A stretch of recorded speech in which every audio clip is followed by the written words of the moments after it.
नमस्कार दोस्तों, मैं फिर से स्वागत करता हूं आपको इस कंप्यूटर एंड इट्स पार्ट के पार्ट 4 वीडियो में, है ना। तो आज की सेशन बहुत ही मज़ेदार सेशन होने वाली है। बहुत ही जहरीले तरीके से हम आपको पढ़ाएंगे, आपको जहर देंगे और उस जहर को यूज़ करके आप एसएससी एग्जामिनेशन को कंकोर कर सकते हो। ठीक है, तो शुरू करते हैं। आज का हमारा क्लास बिल्कुल लास्ट से शुरू करेंगे और जहाँ तक हमें जाना है, जहाँ से हमने छोड़े थे वहीं तक हम पहुँचेंगे। ठीक है, तो शुरू करते हैं। लास्ट में यहाँ पे लिखा हुआ है we make anything bold with effects और फंट स्टाइल। ये देखो, यहाँ पे हमने रॉन्ग भी बना के रॉन्ग लिखे हुए हैं।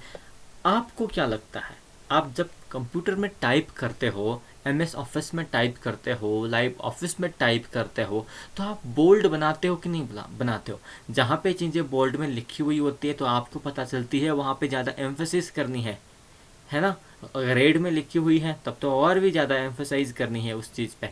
तो उसी के लिए बोल्ड ज़्यादातर यूज़ होते हैं और बोल्ड में जो लिखा हुआ होता है वो बहुत मज़ेदार भी दिखती हैं। तो आपको क्या लगता है बोल्ड कैसे बनाते हैं? आपने भी बनाए होंगे कभी। आप क्या वो इफ़ेक्ट से बनाते हैं? अगर आप ऐसे सोचते हैं कि आप कोई भी टेक्स्ट में इफ़ेक्ट देके उसको बोल्ड बनाते हैं तो आप सरासर सरेआम गलत है मेरे भाई। आप इफेक्ट से किसी भी लेटर, किसी भी अल्फ़ाबेट, किसी भी वर्ड, किसी भी सेंटेंस को बोल्ड नहीं बना सकते। अगर आपको बोल्ड बनानी है तो आपको फंट स्टाइल चेंज करना पड़ेगा। अगर आपको इटालिक्स बनानी है, इटालिक्स जो भी है ना, डिपेंड्स अपन रीजन के हिसाब से प्रोनाउंसिएशन तो डिफर होती रहती है। आप प्रोनाउंसिएशन पे मत जाया करिए। तो अगर आपको इफ़ेक्ट्स चेंज करनी है, फंट स्टाइल चेंज करनी है, तो क्या आप इफ़ेक्ट चेंज करोगे? इफ़ेक्ट चेंज करने के बाद आपका जो इटलिक्स होती हैं वो इटलिक्स बन जाएगी? बिल्कुल नहीं बनेगी मेरे मित्र। फंट स्टाइल आपको चेंज करना पड़ेगा, तभी जाके फंट में जो भी मॉडिफिकेशंस है, जो भी आपको स्टाइल डालनी है वो चेंज हो सकती हैं। तो बाद में हम देखेंगे इफ़ेक्ट्स क्या चीज़ है। फिर What provides network backbone and e-governance support to government? ये तो आसान से क्वेश्चन पूछ दिया .nic। इसमें तो ज़्यादा एलाबोरेशन की कोई ज़रूरत है ही नहीं, आप ऐसे ही याद रख लो। क्या कौन सी नेटवर्क बैकबोन प्रोवाइड करती है ई गवर्नेंस में support to government bodies in India? NIC है, सबको पता ही है ये तो, है ना। .nic है। Overall capabilities of CCT are understood because dash are information processing tools. देखो मेरे भाई, ये आगे की सेंटेंस पे ज़्यादा मत जाया करो, है ना। जहाँ पे इंफॉर्मेशन प्रोसेसिंग टूल्स बोल दिया इसने, तो इंफॉर्मेशन प्रोसेसिंग टूल्स क्या है, बस इतना देखो, आपका प्रश्न हल हो जाएगा। Dash are information processing tools. क्या है इंफॉर्मेशन प्रोसेसिंग टूल्स? आपके दिमाग है क्या? इतनी शक्ति है आपके दिमाग में कि आप हर एक इंफॉर्मेशन को प्रोसेस कर पाओ मिनटों में, सेकंडों में? अगर आप सुपर ह्यूमन हो तो आप कर सकते हो। अगर आप सुपर ह्यूमन नहीं हो तो आप सीधे सीधे, अगर आप मार्क्स चाहते हो, ज़्यादा मत्ता मत करो, ज़्यादा डिबेट भी ना करे हुए आप कंप्यूटर टिक करके आ जाओ, है ना। कंप्यूटर और इंफॉर्मेशन प्रोसेसिंग टूल्स। क्यों? यहाँ पे overall capabilities of CCTR understood. ये CCT का फुल फॉर्म अभी मुझे याद नहीं आ रहा, तो मैं इस पर ज़्यादा छेड़ूंगा नहीं इसको, है ना। तो web applications are design to intercept dash to display text. अब वेब एप्लीकेशंस किस चीज़ को इंटरसेप्ट करती हैं? क्या चीज़ डिस्प्ले करती हैं टेक्स्ट को? हमने पहले भी बताया था आपको कोडिंग लैंग्वेज के बारे में, जिसको यूज़ करके आप वेब एप्लीकेशंस बना सकते हो। उसी कोड को यूज़ करके आप टेक्स्ट डाल सकते हो वेब पेज में। उसी कोड को यूज़ करके आप इमेजेस डाल सकते हो अपने कोड में। और उस कोड का नाम क्या है मेरे मित्र? उस कोड का नाम है HTML। HTML का फुल फॉर्म क्या है? HTML का फुल फॉर्म है हाइपर टेक्स्ट मार्कअप लैंग्वेज। ठीक है। अब GUI की बात करें तो गाय, है ना, ये गाय एक बहुत ही ज़्यादा पूछा जाने वाला सवाल है। तो ये ग्राफिक यूज़र इंटरफेस इसका फुल फॉर्म है ना। इसको एक्सपांड करोगे तो ये ग्राफिक यूज़र इंटरफेस है। हालांकि कहीं कहीं पे आपको ग्राफिकल भी लिखा हुआ मिलेगा, लेकिन उसको आप इग्नोर करना, है ना। ये ग्राफिक यूज़र इंटरफेस ही ज़्यादातर इसका सही उत्तर होती है। Which tag is use to specify its item displayed in the list. जब भी आप एसएससी का एग्जामिनेशन देने जाते हो, बैंक का एग्जामिनेशन देने जाते हो, तो आपको या तो 4 ऑप्शंस मिलेंगे या तो 5 ऑप्शंस मिलेंगे। एसएससी में 4, बैंकिंग में 5, है ना। तो उसमें से आपको उत्तर चूज करनी है एक, उसको स्पेसिफाई करके आप डिस्प्ले करना है। आपको जहर भरा अपनी उंगलियों से डसना है कि नहीं। तो वही जहरीले बना रहे हैं हम आपको, आपकी जहर दिमाग में भर देंगे, आपको उंगली से डसना है बस एसएससी के हर एक क्वेश्चंस को। तो आप किस चीज़ को डसोगे, वहाँ के जो ऑप्शन है, 4 ऑप्शंस हैं, उनमें से एक ऑप्शन को डसोगे कि नहीं डसोगे। तो ये भी एक जहर है, अपने दिमाग में भर लो, है ना। विच टैग ब्रैकेट ऑप्शन ब्रैकेट, ये एक टैग है ना। तो ये टैग क्या स्पेसिफाई करती है, एज ऑप्शन, एक प्रत्येक ऑप्शन को स्पेसिफाई करती हैं जो कि लिस्ट में डिस्प्ले करे गए हैं। ठीक। Computer and network effect our life in affect our life, effect नहीं है, इफेक्ट और इफेक्ट में बहुत ही ज़्यादा डिफरेंस होती है, बाद में जब हम इंग्लिश पढ़ाएंगे तो समझा देंगे। Computer and network affect our life in technological way, सबको पता है भाई, टेक्नोलॉजिकल वे में तो बहुत ही ज़्यादा इफेक्ट करती हैं, और एजुकेशनल वे में भी बहुत ही ज़्यादा इफेक्ट कर रही हैं, पॉजिटिव इम्पैक्ट डाल रही हैं, है कि नहीं। अब आप बोलो फिजिकल इम्पैक्ट है कि नहीं कंप्यूटर एप्लीकेशंस के, कंप्यूटर के, नेटवर्क के। अगर आप सोच रहे हो कि फिजिकल इफेक्ट कोई नहीं है कंप्यूटर का, सिर्फ दिमाग की ही इफेक्ट है, तो आप सरासर गलत हो। रोबोट्स क्यों बना रहे हैं, ताकि हमें फिजिकल वर्क कम करना पड़े, इसलिए तो हम रोबोट्स बना रहे हैं। हम एआई टेक्नोलॉजी से हम इंसानों को रिप्लेस करने की कोशिश कर रहे हैं। क्यों कर रहे हैं, क्यों क्यों ये सब करने की क्या नीड पड़ी। हम ये सब इसीलिए कर रहे हैं क्योंकि फिजिकली हम अपने लाइफ में इम्पैक्ट डालना चाहते हैं। अभी भी ये network, computer and network effect हमारे लाइफ को फिजिकल वे में इम्पैक्ट कर रही हैं पॉजिटिव में। एक क्लिक ऑफ माउस से आपके घर साफ हो जाती हैं, ऐसे वैक्यूम क्लीनर्स भी हैं। एक क्लिक ऑफ माउस से कई सारे टन टन सामान लिफ्ट हो जाते हैं, है ना। कमाल की चीज़। अब first working prototype of internet कौन सी है, अर्पानेट है। ठीक है, अर्पानेट। अब इसमें ज़्यादा मत्था खपची मत करो, है ना। डॉक्टर नहीं बनना आपको, कोई कंप्यूटर इंजीनियर नहीं बनना, इसको ऑपरेशन करके देखना शुरू मत करो। तो आपको क्या करना है, बस एक निमोनिक टेक्निक हम बता देंगे, उसको याद रखनी है। तो फर्स्ट वर्किंग प्रोटोटाइप, आपने कभी अर्पणा नाम की लड़की सुने हैं क्या, अर्पणा नाम सुने होंगे। आप अगर एक सर्वे करो ना, तो अगर घर में 2-3 लड़कियां हैं और अगर उनमें से किसी एक की नाम अर्पणा है, तो एल्डेस्ट लड़की की नाम ही अर्पणा होती है। क्यों होती है, क्योंकि भगवान अर्पण कर रहे हैं उनको अपने फैमिली में, अर्पण कर रहे हैं। सबसे पहले अर्पण ही तो करते हैं। आप भी कोई अच्छी चीज़ बनाते हो, है ना, कोई भी अच्छे से फल, अपने जो खेती बाड़ी करने वाले जो अगर किसान भाई देख रहे हैं हमारे, तो पहले आप भगवान को अर्पण करते हो। अगर आपकी ज़मीन में कुछ उगता है तो सबसे पहले कौन होता है, अर्पण, अर्पणा, अर्पण करके ही आप लेते हो। तो अर्पणेट यहीं से याद रख लो। First working prototype of internet were ARPANET ही थे। ठीक। व्हाट इज एक्स, अब हमने पहले भी समझाए थे, IBM कंपनी जो है, IBM कंपनी का सॉफ्टवेयर है यूनिक्स। ये मल्टी प्रोसेसिंग सपोर्ट करती हैं, यानी कि 2 प्रोग्राम्स, 2 एप्लीकेशंस, 2 सॉफ्टवेयर एक साथ आप चला सकते हो। 2 ही नहीं, 2 से ज़्यादा भी आप चला सकते हो। सिमिलरली इसमें MS-DOS, Microsoft disk operating system भी था। वो सिंगल प्रोसेसिंग, एक ही प्रोग्राम को एक बार में प्रोसेस कर पाती थी। ठीक है, यूनि प्रोसेसिंग सॉफ्टवेयर थी। तो यूनिक्स के ही 2 वर्जन्स को आप एक्स और ईसा बोलते हो। ठीक है, ESA और एक्स, ईसा और एक्स, बस याद रखनी है, और कुछ करना है नहीं। फर्स्ट सर्च इंजन, देखो इसको याद करने के लिए हम 3 निमोनिक टेक्निक्स बता देते हैं आपको। फर्स्ट यानी कि प्रिमिटिव, पुराने वाले सर्च इंजन। एक तो अगर आप बायोलॉजी वाले हैं तो ये जो आर्की है ना, तो आप इसमें आर्की नहीं देखोगे, पहली वाली झलक में इसको आप आर्किया देखोगे। आर्किया क्या है, आर्किया एक बैक्टीरिया की तरह है, प्रिमिटिव सेल है। ये आर्किया किस टाइप की सेल है, प्रिमिटिव सेल है जो हार्श कंडीशंस में रह सकती हैं। बॉइलिंग वाटर में आर्किया को डालो, वो वहाँ पे जिंदा रहेगी। बॉइलिंग वाटर से निकालो, वो मर जाएगी, वो सिर्फ बॉइलिंग वाटर में ही जिंदा रह सकती हैं। आर्किया है ना, मज़ेदार सी चीज़ ये सिर्फ, और आर्किया सिर्फ इसी बॉइलिंग वाटर में ही नहीं, एसिड में भी ये जिंदा रह सकती है। एसिड में अगर आप ढूंढो तो आर्किया ज़रूर मिलेगी, अगर वो डिस्टिल्ड नहीं है, अगर वो प्योरीफाइड एसिड नहीं है तो एसिड माइंस में आर्किया ज़रूर मिलेंगे आपको। और कहाँ कहाँ होते हैं आर्किया? आर्किया आपके जो बहुत ही ज़्यादा कोल्ड प्लेस होते हैं ना, जहाँ पे क्रायोजेनेसिस हो रही होती हैं, 150 से नीचे टेम्परेचर को हम बोलते हैं क्रायोजेनिक टेम्परेचर, वहाँ पे भी ये सर्वाइव कर सकती हैं। और कोल्ड टेम्परेचर्स में तो वो कर ही लेंगी, है ना। तो इसको आर्किया बोलते हैं। तो ये प्रिमिटिव सेल है। प्रिमिटिव सेल, पहले जब बिग बैंग थ्योरी हुई थी तब क्या हुई थी, अर्थ बहुत ही गर्म थी, एक्सप्लोजन हुई थी ना, तो तभी से ये आर्किया उस समय से आज तक ये जीवित है, उस समय की आर्किया है, तभी तो ये बॉइलिंग वाटर पे आज भी रह पा रही हैं। तो यहीं से याद रख लो, first search engine was Archie, founded by Alan Emtage. Alan Emtage भी हम आपको समझा देंगे, है ना।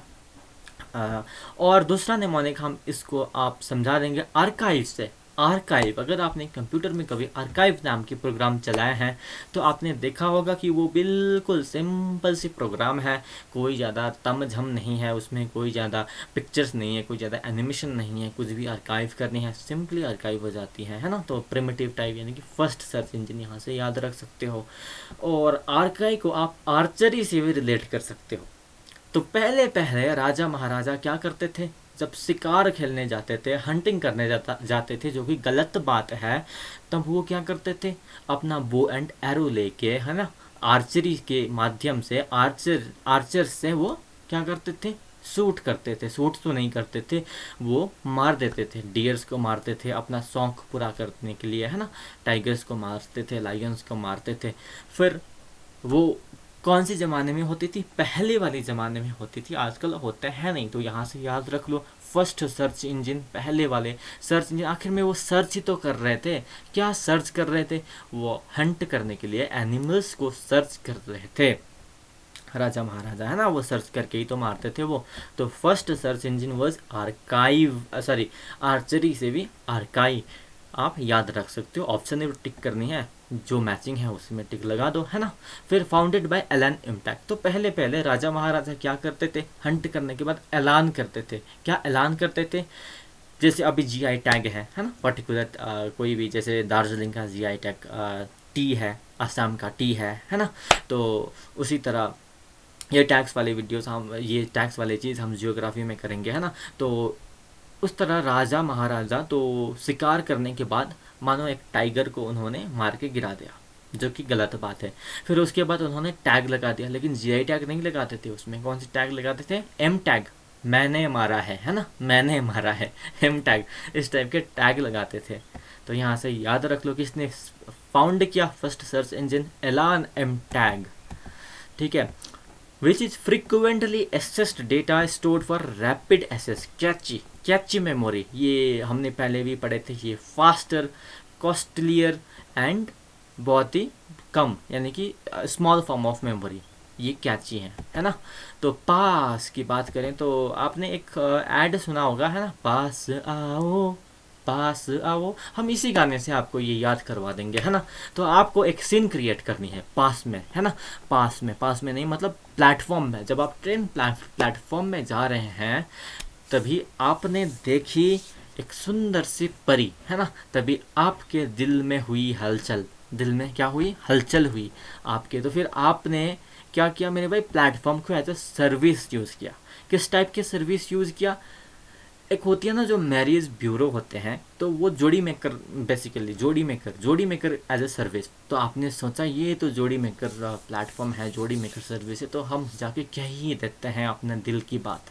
तो आपने जाके अपने दिल की बात बताए, फिर उसके बाद सब कुछ सेट हो गए, फिर बस आपकी मैरिज हो गई। तो कहाँ से शुरू हुआ था ये स्टोरी, प्लेटफॉर्म से। तो आपने किस चीज़ को एज ए सर्विस यूज़ करके शादी करी, प्लेटफॉर्म को। तो पास आओ से शुरू हुआ, और आपको ये याद हो गया, पास का जो फुल फॉर्म है in context to cloud computing, it is platform as a service. Platform को एज अ सर्विस यूज़ करते हो, हैं, गलत बात है ना। पाइवट टेबल, देखो अलग से लिखे हुए हैं ये पाइवट टेबल। अगर आप कभी एक्सेल करते हो, थोड़ी बहुत भी आपका अगर एक्सेल में नॉलेज है, करते हो कभी, तो आपको ये आसानी से याद हो जाएगी। ये एक फॉर्म ऑफ चार्ट है, एक फॉर्म ऑफ टेबल है, इससे आप चार्ट बना सकते हो, ये एक्सेल रिलेटेड है। ठीक, आईसीयू, ये तो हमने कंप्यूटर एंड इस पार्ट के फर्स्ट वीडियो में फर्स्ट में यही बताए थे, हाइब्रिड कंप्यूटर है आईसीयू। आईसीयू क्यों हाइब्रिड कंप्यूटर है? क्योंकि इसमें आपका डिफरेंट, आपके बॉडीज़ में जो कुछ भी हो रही हैं वो मेज़र कर रही होती हैं और एक स्क्रीन में वो बता रही होती हैं। आपके हार्ट रेट क्या है, आपकी ब्लड प्रेशर क्या है, आपके ग्लूकोज लेवल क्या है, आपके ऑक्सीजन लेवल क्या है, सारे के सारे जो मेज़रेबल है वो सब मेज़र करके वो एक ही स्क्रीन में या तो अलग अलग स्क्रीन में दिखा रही होती हैं आईसीयू में। ये हाइब्रिड कंप्यूटर है, ये बहुत महंगे कंप्यूटर है, इसीलिए तो जब भी कोई आईसीयू में एडमिट हो जाता है तो उसका कॉस्ट भी महंगा ही होता है ना, बहुत ही ज़्यादा होती है। तो ये जो लैपटॉप और मोबाइल है ये चलाने में तो उतना ज़्यादा कॉस्ट लगती है नहीं। क्यों? क्योंकि ये बहुत ही चीप कंप्यूटर होता है और इसको हम बोल भी सकते हैं माइक्रो कंप्यूटर, है ना, ये चीप कंप्यूटर है। इसमें बस सीपीयू चिप होती हैं और प्रोसेसर होते हैं, जो कि सीपीयू की वही हो गई, फिर उसके बाद मेमोरी होती हैं, है ना, बहुत कम चीज़ होते हैं इसमें। ये हम देखेंगे, ऊपर आएगा ये आरपीए क्या है। ये आरपीए देखने के सबसे पहले ना आप बस यहाँ पे आरपी नोट कर लो। ये आरपी जो ये नाम है ना, ये किसी एक इंसान के नाम की तरह लग रही है ना। आरपी, जहाँ पे भी जाओ आरपी, आप बंगाल में रहो आरपी मिलेंगे आपको, आप पंजाब में जाओ आरपी मिलेंगे, राजस्थान में जाओ आपको आरपी मिलेंगे। हर एक स्टेट में आरपी नाम का बंदा कॉमन है। वेस्ट बंगाल में आओ तो राम प्रसाद, आप पंजाब में जाओ रमनप्रीत, है ना, आप राजस्थान में जाओ आपको कोई और मिल जाएगी, है ना। क्या मिलेगी राजस्थान में आपको कोई नाम आप खुद से बना लेना, है ना, वो मिल जाएगी। तो आप कर्नाटका में जाओ रद्दुरप्पा, है ना, रद्दुरप्पा, हाँ, आर से। तो एक्चुअल में इसका फुल फॉर्म है रोबोटिक प्रोसेस ऑटोमेशन। तो अब हम आपको स्टोरी बता देते हैं। आरपी नाम के बंदे जहाँ पे भी जाओ फेमस क्यों होते हैं। हमारे भी एक दोस्त थे पंजाब से, रमनप्रीत, है ना, वो एक रोबोट की तरह था। क्यों? वो अभी आर्मी में है, एक officer, as a training officer उसने ज्वाइन किया है ओटीए में। वो एक और चलता भी रोबोट की तरह था। उसमें एनर्जी लेवल इतनी भरी हुई थी ना, मैं क्या बताऊँ आपको। सुबह 4 बजे उठता था, जॉगिंग जाता था, फिर उसके बाद उसका जो एनसीसी था कॉलेज में, ये वो सब कुछ करता था, लेकिन फिर भी पढ़ाई में टॉप कर रहा होता था।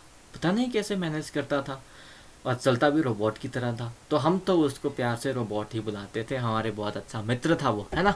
तो वहीं से याद रख लो, उस मित्र, हमारे मित्र को रिलेट करके आप आरपीए या फिर राम प्रसाद पश्चिम बंगाल में जाओ तो बहुत ही ज़्यादा बक बक बक बक करता रहता है ना। बहुत ही ज़्यादा काम भी करता है, लेकिन इंटेलिजेंट भी है। तो रोबोट की तरह हुआ ना। फिर आप याद रख सकते हो उसको रोबोटिक। हाँ, एक चीज़ हम बताना चाहते हैं, आप कोई भी भाई, अगर आपका नाम राम प्रसाद है, आपके कोई रिलेटिव्स के नाम राम प्रसाद है, तो कृपया दिल में मत लेना, है ना। हमसे भी सिर्फ याद करवाने के लिए बता रहे हैं ये चीज़, हमारे किसी को डिफेम करने का मोटिव नहीं है। रोबोटिक प्रोसेस ऑटोमेशन, आरपीए का फुल फॉर्म यही होते हैं। ठीक, तो टूल्स आर ऑटोमेशन एनीवेयर, कहीं पे भी जाओ, कहीं पे भी वो ऑटोमेटिकली स्टार्ट हो जाते हैं, पक पक पक पक स्टार्ट हो ही जाते हैं। अगर रमनप्रीत है तो वो भी स्टार्ट हो ही जाता है, अपना ज्ञान, है ना, देना शुरू कर ही देता है। ऑटोमेशन एज, वो कहीं पे भी किसी भी एज में लेके जाओ, वो वहाँ से स्टोरी ऑटोमेटिकली शुरू कर देगा। UI path, blue prism, work fusion, open span, ये सब इसके आरपीए के टूल्स है। फिर से एक बार मोटा मोटा आइडिया तो होनी ही चाहिए आपको। ओपन स्पैन, वर्क फ्यूज़न, है ना, work fusion, open span, blue prism, नीली प्रिज्म देखिए हो कभी, नीली प्रिज्म, है ना। ये आरपीओ की तो बस चले तो ये जो हमारी ट्रांसपेरेंट प्रिज्म होती है ना, उसको भी ब्लू प्रिज्म बना दे। यूआई पाथ, है ना, वो और मैं बीच में पाथ, है ना। Automation as, automation anywhere. अब हम ये करते हैं 113 database used by Microsoft for storing configuration information. देखो भाई, कॉन्फ़िगरेशन इंफॉर्मेशन को स्टोर करने के लिए डाटाबेस माइक्रोसॉफ्ट कौन से डेटाबेस यूज़ करती हैं? कैची यूज़ नहीं करती हैं, ठीक है। कैची कुछ और चीज़ स्टोर करने के लिए, क्या स्टोर करने के लिए करती हैं? जो चीज़ आपको बार बार एक्सेस कर रहे हो उसको बहुत ही जल्दी फास्ट एक्सेस के लिए कैची मेमोरी में वो लिखती हैं। लेकिन रजिस्ट्री में वो कौन सी क्या स्टोर करती हैं? वो कॉन्फ़िगरेशन स्टोर करती हैं। देखो, आप कोई भी कॉन्फ़िगर करो, आपकी गाड़ी कॉन्फ़िगर करो, पहले रजिस्ट्री ज़रूरी है कि नहीं है? इस दुनिया में रजिस्ट्री बहुत ज़रूरी है। जो मर्जी कॉन्फ़िगर करो, आधार कार्ड ही कॉन्फ़िगर क्यों ना करो, आपको रजिस्टर करना पड़ेगा, पहले रजिस्ट्री ज़रूरी है। तो इसी तरह माइक्रोसॉफ्ट के ये जो कॉन्फ़िगरेशन इन्फॉर्मेशन है ये भी रजिस्ट्री ही रखती है, ठीक है। कहीं पे भी आप जाओ, आपके कोई दोस्त आपके विलेज में आ रहा है, रजिस्ट्रेशन करके ही आना पड़ेगा, रजिस्ट्री में ना उसके नाम डलेगी। रजिस्ट्री बहुत ज़रूरी है। तो अपने ये जो माइक्रोसॉफ्ट के डेटा स्टोरिंग कॉन्फ़िगरेशन है ना, ये रजिस्ट्री है, इसी तरह याद रख लो। बीसीपी क्या है? बिजनेस कंटिन्यूटी प्लान है, फुल फॉर्म भी याद करवा देते हैं हम आपको। बीसीपी, जो भी बिजनेस करते हैं ना साले, वो सारे बीसीज होते हैं। बीसीज आप क्या समझ रहे हो? बीसीज है, बीसी हम बोल रहे हैं वो बिजनेस कंटिन्यू करना चाहते हैं। बीसी होते हैं बिजनेस कंटिन्यूअर होते हैं। एक बिजनेस किया, फिर दूसरा बिजनेस करने का मन, फिर तीसरा करने का मन, बिजनेस करते ही रहना चाहते हैं वो, है ना। तो यहीं से याद रख लो। और वो प्लान करने में भी बहुत ही मस्त होते हैं, बहुत ही अच्छा प्लान करते हैं, तभी तो उनकी बिजनेस सस्टेन करती हैं। तो बीसीपी होते हैं। बीसी से, बीसी नाम सुनते ही आपको याद रख लेनी है बिजनेस कंटिन्यूटी प्लान, है ना। बिजनेसमैन बीसी साले हैं। कोबोल, कोबोल क्या होते हैं? कोबोल एक कंप्यूटर लैंग्वेज है। कोबोल देखो, कंप्यूटर, को से कंप्यूटर, बोल से बोलो, कंप्यूटर के लैंग्वेज में बोल पाओगे? बिल्कुल नहीं बोल पाओगे, सिर्फ टाइप कर पाओगे, है ना। कंप्यूटर के साथ अगर कम्युनिकेट करनी है तो कंप्यूटर लैंग्वेज यूज़ करना पड़ेगा आपको। डेवलप्ड बाय ग्रेस म्यूरे होपर, आपको ये भी याद करवा देते हैं हम आपको, है ना, किसने डेवलप किया। आप समझो, आप कोबोल लैंग्वेज में कंप्यूटर में कुछ कोड टाइप कर रहे हो। अब आपको पता नहीं कैसा लगेगा ये आइडिया, लेकिन आप जो कीबोर्ड है ना, कीबोर्ड में से जो यूएसबी है, यूएसबी का वो जो आप अंदर डलेगा वो आप निकाल देना, है ना। यूएसबी पोर्ट में से जो जाएगा अंदर उसको आप कट कर देना, फिर दो वायर्स निकालना। तो वायर्स निकाल के ना आप ग्रास होपर की जो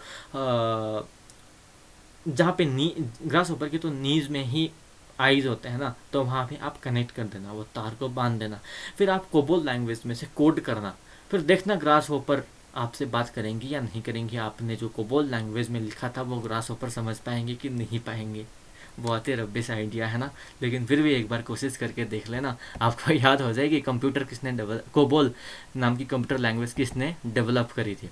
ये डेवलप करे थे ग्रेस म्यूरे होपर ने। तो अगर ग्रास होपर ने आपका जो कोड लैंग्वेज समझा तो बताना कि, तो आप समझ जाना कि वो एक भगवान की ग्रेस थी, यीशु हमारे जो क्राइस्ट की ग्रेस थी, बाबा जी की ग्रेस थी, है ना, कृष्ण भगवान की, अल्लाह की जिसकी मर्जी ग्रेस थी। आप बताना। अब मुरे है, मुरे तो मुरे ही हो गया। फिर होपर, ग्रास होपर, मुरे मतलब आप हुरे बोल रहे हो, है ना। आप खुश हो गया बहुत ही ज़्यादा, आपका लैंग्वेज समझ पाया ग्रास होपर। फिर अब फर्स्ट जनरेशन वैक्यूम ट्यूब्स। तो पहले फर्स्ट जनरेशन कंप्यूटर क्या यूज़ करते थे मेरे प्यारे मित्र? वो वैक्यूम ट्यूब यूज़ करते थे। और उसका डिसएडवांटेज क्या था कि वो बहुत ही जल्दी गर्म हो जाता था, बहुत ही जल्दी हीट हो जाता था, और उसमें बहुत ही ज़्यादा तार ही तार होता था। बहुत ही बड़ा डिवाइस, देखने में आपको पता नहीं चल रहा घर है, रूम है या कंप्यूटर है ना। बहुत ही ज़्यादा बल्कि था। फिर सेकेंड जनरेशन कंप्यूटर को रिप्लेस कर दिया किसने? ट्रांजिस्टर्स ने। ट्रांजिस्टर्स आ गए। अभी जो हम यूज़ कर रहे हैं वो फिफ्थ जनरेशन कंप्यूटर है, वो स्पीच रिकॉग्निशन टेक्नोलॉजी सपोर्ट करते हैं। और अभी ट्रांजिस्टर्स तो यूज़ होते हैं हमारे कंप्यूटर में, लेकिन अब जितने भी कंप्यूटर्स आने वाले हैं ना, वो सारे के सारे कार्बन के बेस्ड होने वाले हैं। कार्बन नैनोटिप्स यूज होने वाले हैं उसमें। कार्बन नैनोटिप्स ये ट्रांजिस्टर्स से भी बहुत ही ज़्यादा एफिशिएंटली काम करेगी, है ना। वो बहुत ही जल्दी गर्म नहीं होएगी, और बहुत ज़्यादा कस्ट एफिशिएंट भी होगा। वो बहुत ही ज़्यादा एनर्जी एफिशिएंट भी होगी। आपका चार्ज लंबी समय तक टिकी रहेगी, बहुत ही जल्दी ड्रेन नहीं होगी अगर कार्बन नैनो ट्यूब इसका कंप्यूटर बन गया तो। ये रिसेंट डिस्कवरी है, 2013 या 2017 दोनों में से एक ईयर में ये डिस्कवर हुआ था।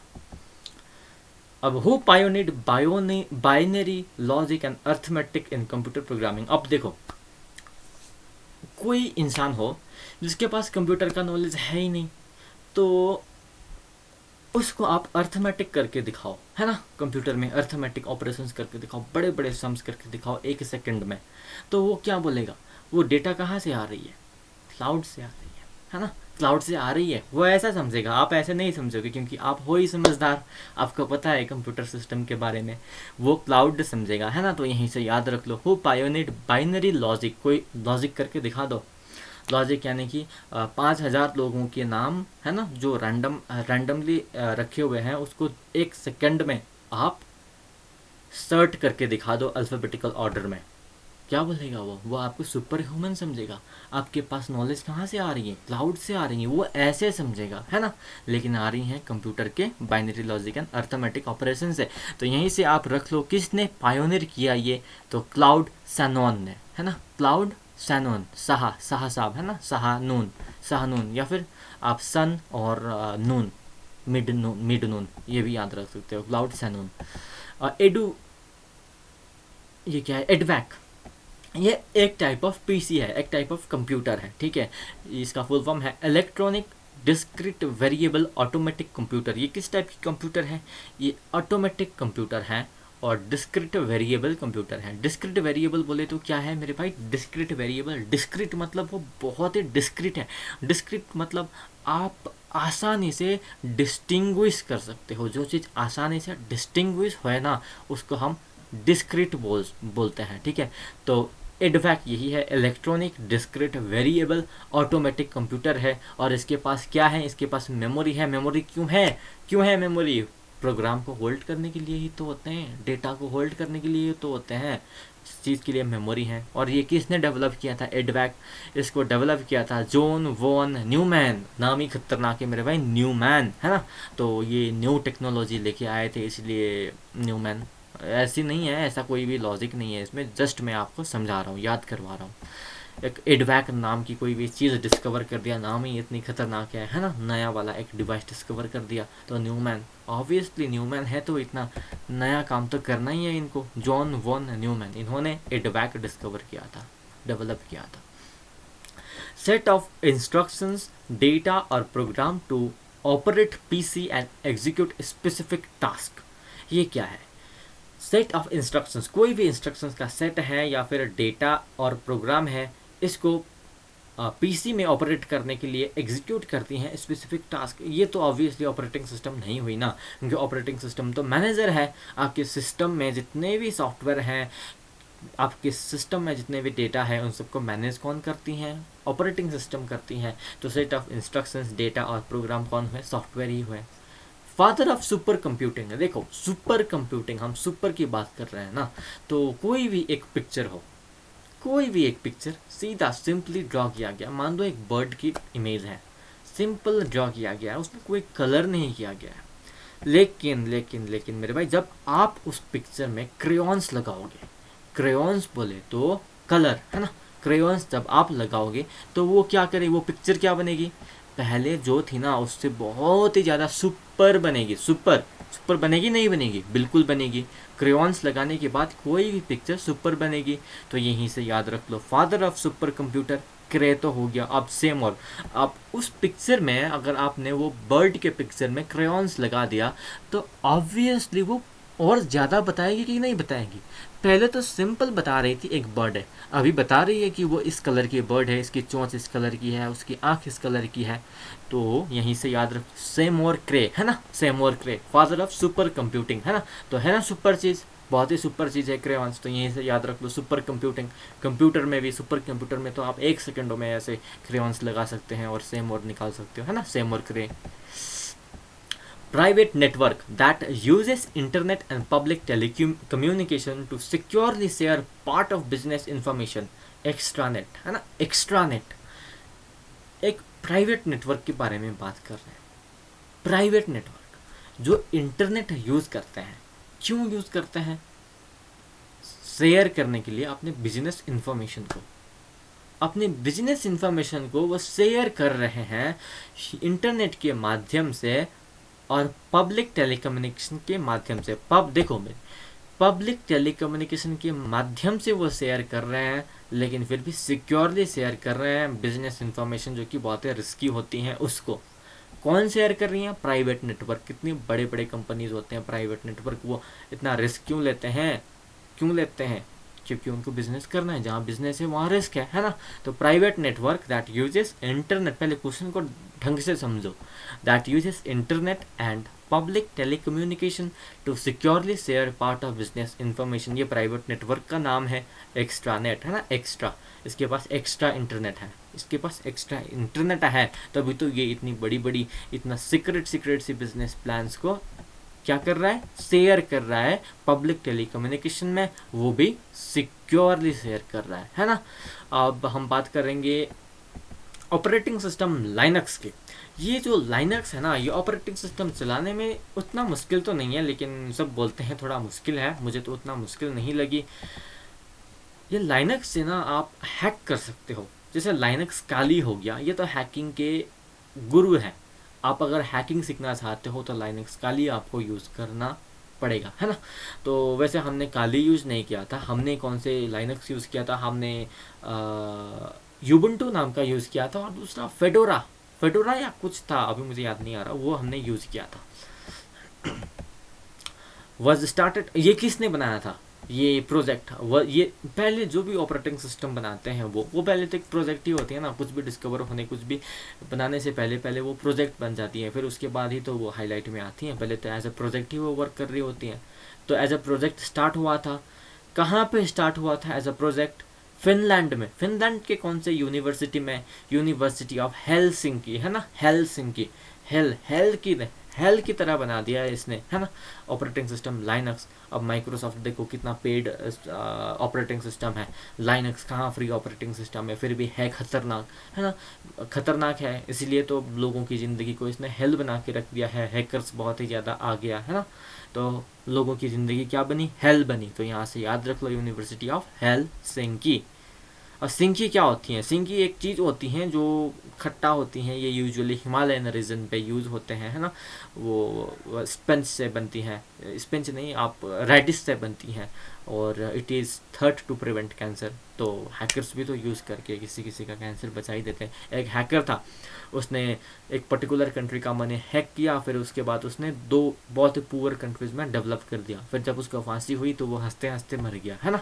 तो इस तरह के हैकर्स भी होते हैं जो दूसरे के लिए बहुत ज़्यादा सोचते हैं, लेकिन किसी और के बारे में इतना गलत कर दिया उसने, है ना, किसी और का हिस्सा लेके किसी और को दे दिया, जो कि गलत बात है। Operating Linux was started as a project, बस ये याद रख लो, by student of Finland from University of Helsinki, and उस स्टूडेंट का नाम क्या था? लाइनस, लिनक्स से ही रिलेटेड है, लाइनस टोरवैल्ड्स। टोर्नाडो नहीं है, टोरवैल्ड्स है ना, टोरवैल्ड्स, बस नाम थोड़ा बहुत याद रख लो आप, है ना, ज़रूरी है ये। लाइनस टोरवैल्ड्स, टोर तेरा, है ना, वैल्ड, तेरा वैलिडिटी ही क्या है? लाइनक्स की वैलिडिटी क्या है? खतरनाक वैलिडिटी है इसकी। अब तो फ्री ओपन सोर्स सॉफ्टवेयर है ना। टोरवैल्ड्स, बस याद रख लो, लाइनस टोरवैल्ड्स। अब टीवी रिमोट, आपका जो टीवी रिमोट है ना, वो यूवी रेज निकालती है, ये मत बोल देना, क्योंकि मैंने बहुत सारे लोगों से सुना है टीवी रिमोट कैसे काम करती है, हमने पूछा तो वो बोल देते हैं कि यूवी रेज निकलती है, फिर वहीं से कंट्रोल होते हैं। ऐसी नहीं है, उसमें से आईआर निकलती है, ठीक है, जिसको हम बोलते हैं इंफ्रारेड, बस याद रख लेना। फिर वो पूछेंगे आपको कि इंफ्रारेड तो रेड लिखा हुआ है, लाल हमको दिखती है नहीं, नहीं नहीं यूवी निकलती है, ऐसे बातों पे मत आना। इंफ्रारेड एक विजिबल रेंज में नहीं आती, आप नहीं सेंस कर सकते हो इंफ्रारेड को। टीवी रिमोट रिलीजेस इंफ्रारेड, बस इतना याद रखना। सुनामी एक जापानीज वर्ड है और इसका मीनिंग है हार्बर वेव, बस इतना याद रख लेना, है ना, ये कभी भी आ सकता है दूसरी सेक्शंस में। सुनामी जापानीज वर्ड है और इसका मीनिंग होती है हार्बर वेव, बस इतना याद रख लो। अब first super computer of India, India का, ऑब्वियसली इंडिया का जो है वो इंडिजीनियस ही होगा ना, इंडिया में अगर बना हुआ है तो फर्स्ट इंडिजीनियस सुपर कंप्यूटर कौन सी थी? परम 8000। It was developed by Vijay Bhatkar साहब, है ना। हमारा प्रिंसिपल का एक बेटा हुआ करता था जब भी हम स्कूल में थे, उसका नाम भी परमहंस यादव था, प्रिंसिपल थे सुपर कंप्यूटर की तरह। अब उसके जो बेटा था वो भी एक सुपर कंप्यूटर की तरह ही था, छोटा सुपर कंप्यूटर, है ना। कमाल की बात, अगर वो बच्चा वीडियो देख रहा है तो गुस्सा मत होना, तुम्हारा तारीफ कर दिया हमने, सुपर कंप्यूटर बोल दिया हमने आपको, है ना। तो India first super computer, indigenous super computer, तो याद रख लो परम 8000। परम, आप परम के बारे में समझो, है ना। खुद भी तो आप परम हो। आप क्या हो, एक सुपर कंप्यूटर ही तो हो। क्या हो आप, सुपर कंप्यूटर ही तो हो कि नहीं हो। कहाँ से हो आप, इंडिया से हो, इंडिजिनस हो, इंडिजिनस सुपर कंप्यूटर। परम, खुद के बारे में सोचना, किसी और के बारे में सोचो मत, है ना। परम 8000 तो किसने डिस्कवर किया था, विजय भटकर साहब ने। विजय ये थोड़ा हटके थे, तभी तो इनका नाम भी हटकर है, और सुपर कंप्यूटर भी डेवलप किया इन्होंने। तो विजय भटकर साहब ने ये इंडिजिनस सुपर कंप्यूटर डेवलप किया, जिसका नाम था परम 8000। तो network which became the basis of internet.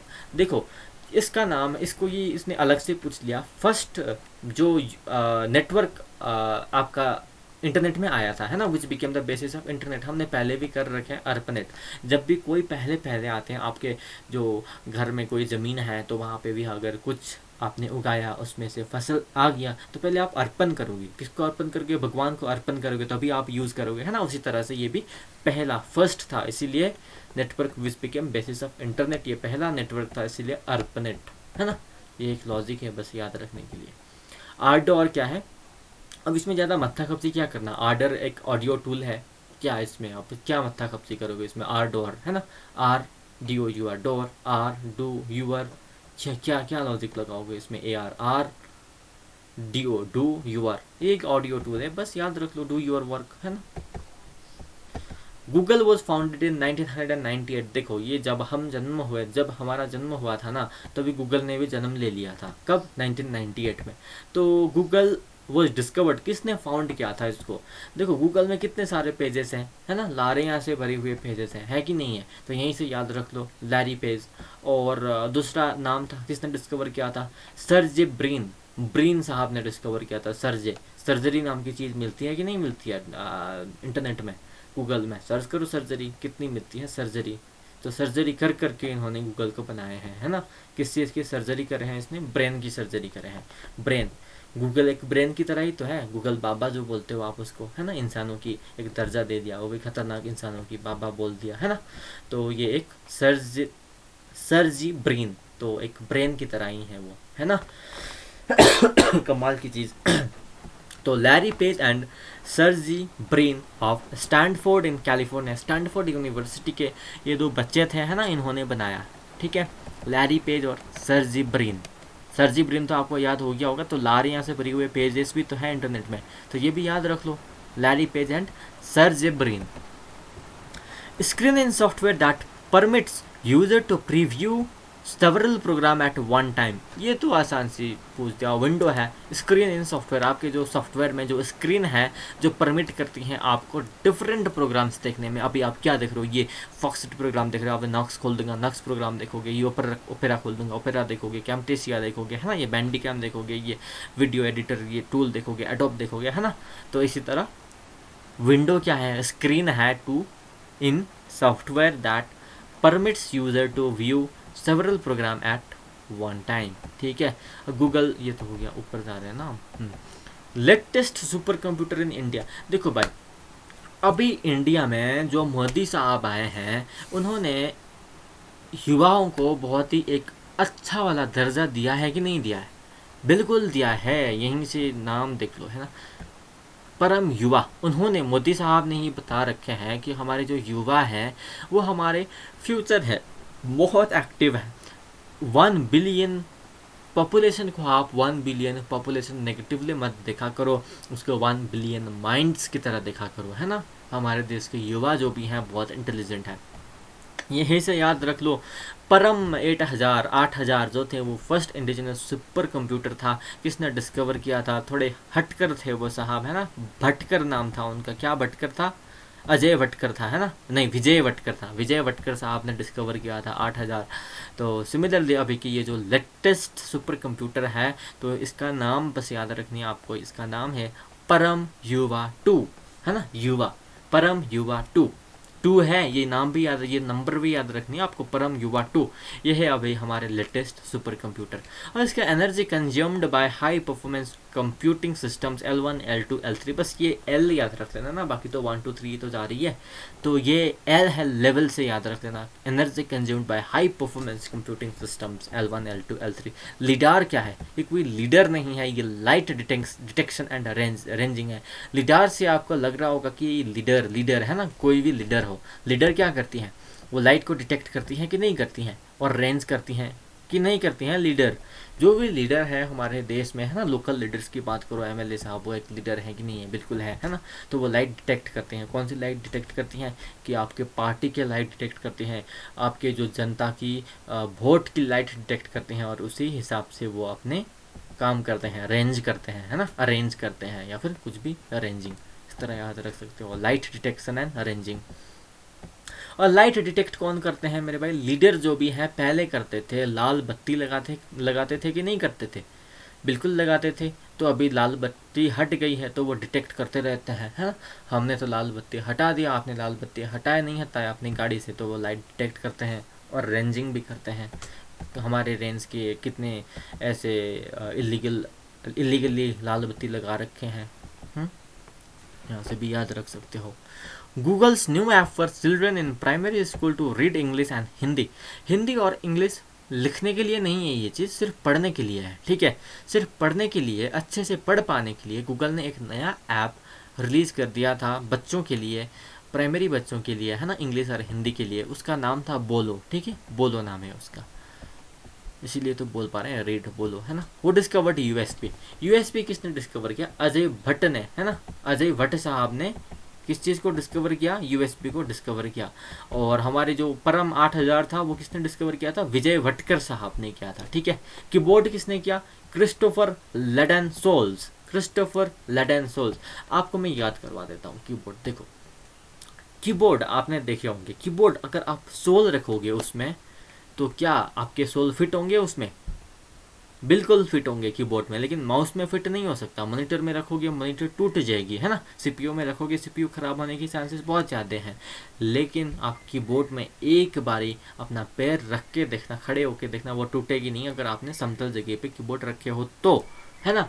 तो यहाँ से याद रख लो सोल्स, है ना। लैडन मतलब क्या होते हैं, कोई भी चीज़ लैडन, कोई भी चीज़ अगर वो कैरी कर रही है तो उसको लैडन बोलते हैं। जैसे मॉइस्चर लैडन एयर बोले तो जो भी एयर बहुत ही ज़्यादा मॉइस्चर कैरी कर रही होती है उसको हम बोलते हैं मॉइस्चर लैडन ऑयल नहीं एयर, है ना। तो इसी तरह क्रिस्टोफर साहब ने जो बनाया था लैडन सोल्स। अब इसमें क्या क्या लैडन है, क्रिस्टोफर नाम की वर्ड कीबोर्ड में लैडन है कि नहीं है, क्रिस्टोफर सी भी है, एच भी है, RIST, ये सभी अल्फ़ाबेट्स हैं, है ना।